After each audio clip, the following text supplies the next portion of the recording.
Hi everyone, this is Crystal, and today I am going to be using the brand new More Please kit from Feed Your Craft, designed by Anna Creative Bubble. I have an unboxing of this kit on my channel, so if you haven't seen that and want to see all that's included, be sure to go and check that out. There will be links below to all of these products.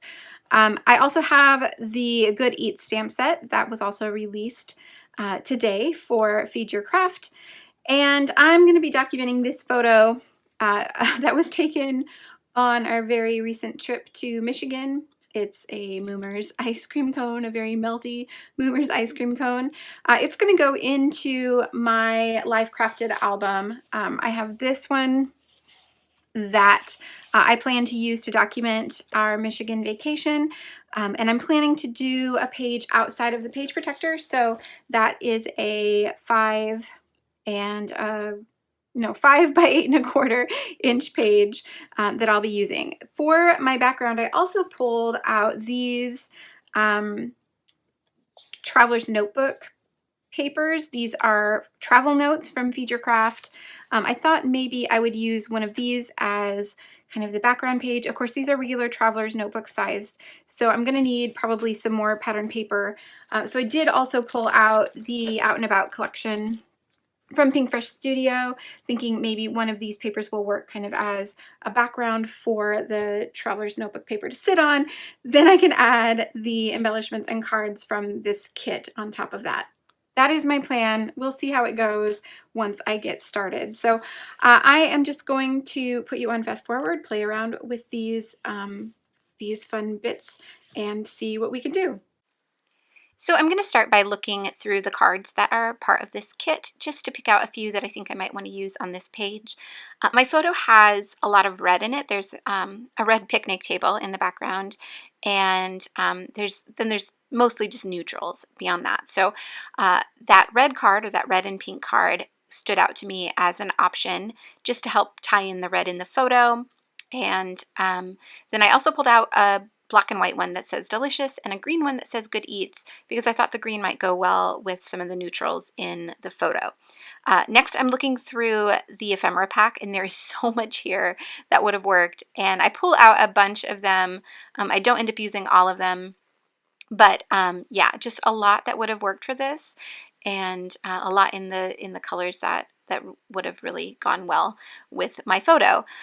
So once I have that, I decide to look through these Traveler's Notebook papers and pick out a couple that I think will work as backgrounds. And I actually end up picking out quite a few, and I'm going to end up trimming most of them out and then choosing them once I have them trimmed. So I don't make you watch this part. I'm just using my trimmer to trim around the outside of all of those papers. There are lines on them, so it's really easy to do. And now that I have them, I can kind of figure out which ones are going to work best. So I really liked the idea of using this eating one, obviously, since it's about food. But the colors of the travel notes paper worked much better. So my idea is to use one of the kind of more journaling papers for the left-hand side where my photo is going to go, and then to use one of the pattern papers on the right-hand side just to give myself a place to add journaling or some more embellishing, whatever the case may be. But I play around with these quite a bit just because so many of them would have worked. It was hard to choose. But eventually I do decide, and I end up going with the travel notes paper on the left and that rainbow paper on the right, as you'll see here in just a second. So there it is, all ready to go. I do need to add paper behind them to make them fit in the Life Crafted album as full pages, that is.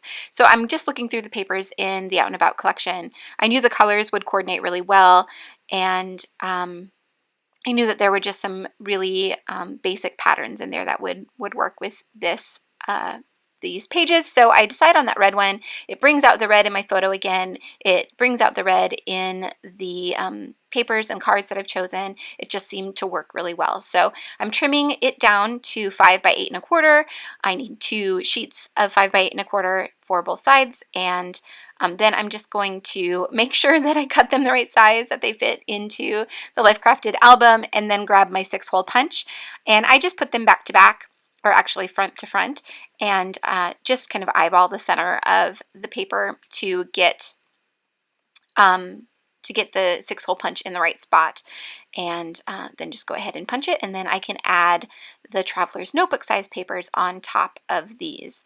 So you can see they are the same height. It was really the width that I needed, but when I go to adhere them down, I kind of moved it down a little bit to get it in the right spot, and I realized, ooh, I really like the border of the pattern paper at the top. So I need to trim off about a 1/2 inch from each of these to give that consistent border around all 4 sides. And I had already added adhesive, which meant I got a little bit of adhesive sticky to my trimmer, but that's okay. I will clean that off later. I'm going to do the same thing for the rainbow paper, just cutting about a 1/2 inch, and then I will glue it down to the pattern paper background. So once I have that done, I can start building the layers on top. And I struggled a little bit. I tend to struggle a little bit with this size when I'm using 3x4 and 4x6 cards because, of course, they don't fit perfectly, and then there's a lot of space around them that needs to be dealt with. So I'm trying, it's kind of like a puzzle, trying to get it all to fit into the spots that I have available for them, and also leave room for journaling and for embellishing, because, you know, that's the fun part. So I struggle a little bit. I really like this configuration right here, and I end up going with that, but I decided to turn that card into a tag. So I grabbed a tag from my stash just to use it as a template to cut off the corners, and then I'll grab a hole punch and punch a hole in the center of that, and I'll end up trimming off the top so that I can use the bottom below my photo, making it look like the photo is in the center of a larger tag. And then that's going to fill up kind of that whole left side of this spread. So I'm going to trim off just that top part. It said something about like a restaurant or eating out or something, and it didn't really apply to my photo, so I'm just going to cover that part up and line up my photo with the top of that tag. And then add the bottom below it. So I do lay it on the paper just to get the spacing right. So my photo was a little bit larger than the card, so I do have to trim off the side just a little bit. But then I will add adhesive to the bottom of my photo and hold it kind of right above the background paper, and then slide the bottom of that card, or the bottom of the tag now, in behind it, just to get the length correct. See, I'm holding it up with my thumb, and then I slid that card behind it, and that way I can get it the exact height that I want it to be. And again, just had to trim off a little bit to make it even, and there we go. So now it looks like my photo is on a long tag instead of just having that card at the top. So I can go ahead and glue that down, and then I can work on some of my embellishment clusters.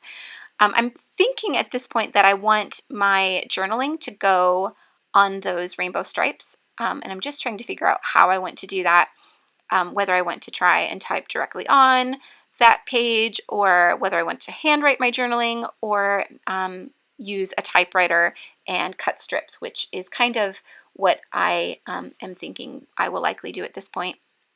I was just making sure that I had some representation of the colors in the rainbow on the left-hand side. It was looking a little too just all red and pink. So by adding that blue and the yellow in the ice cream cone, it ties in some of those colors and helps the 2 pages flow together a bit better. Okay, so I decided to go ahead and type up my journaling. I just did that on a scratch piece of paper, and I'm going to use my trimmer to cut them into strips. Again, I don't make you watch that whole process because that's boring, but I just cut them as evenly as I could. And then I'll come back with my scissors to trim out the sides of them. And I will be honest with you, I did not count those stripes before I typed up my journaling. It was pure luck that the number of lines I had in my journaling matched the number of stripes exactly.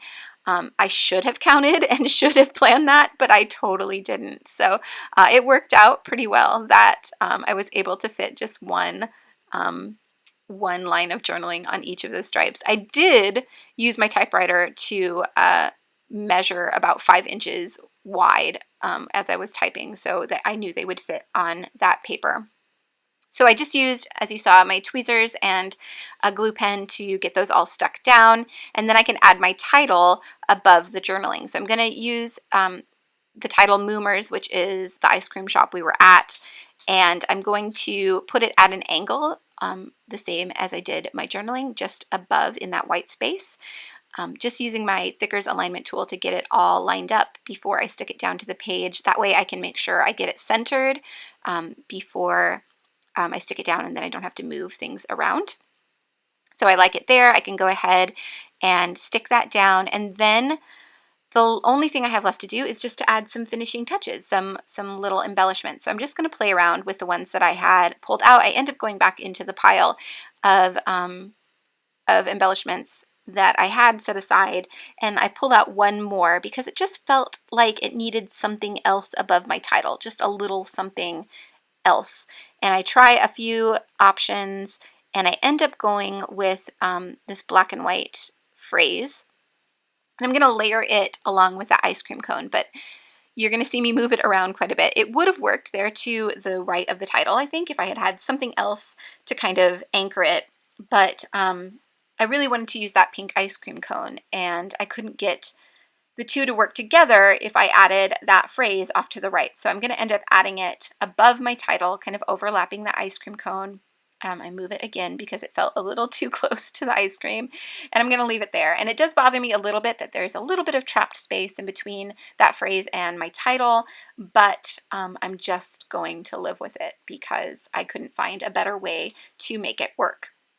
So I do want to use a stamp as well. I thought about adding the ice cream stamp kind of behind the ice cream pieces that I had, but I had already glued them down and I really just was too lazy to pull them back up. So instead, I'm going to use one of the little phrases from the Good Eat stamp set and add it below the So Satisfied die cut that I have on the left side of the page. And I, at first, thought I was going to stamp it directly onto that card, but I grabbed a piece of scratch paper just to make sure I got a good impression of the stamp. And then I realized as soon as I stamped it that I could cut it out of that paper and it would match the black and white die cut that I used on the other side of the page. So that's what I'm going to do. I'm going to cut it out, leaving a little bit of white border, exactly like that phrase die cut that I had used on the other side, and then that'll tie those two together very nicely. I'm just going to glue it there below that other phrase die cut. And then I believe that is just about it for this page. So here are some close-up photos. I did go back and add the title and date to that travel notes sheet, as you can see there. But otherwise, yeah, that was it. So everything is linked down below. If you enjoyed this video, please do give it a thumbs up. That lets me know that you like what I'm doing and I should do more of it. And I hope you'll subscribe as well. Thank you so much for watching. I'll see you back here soon.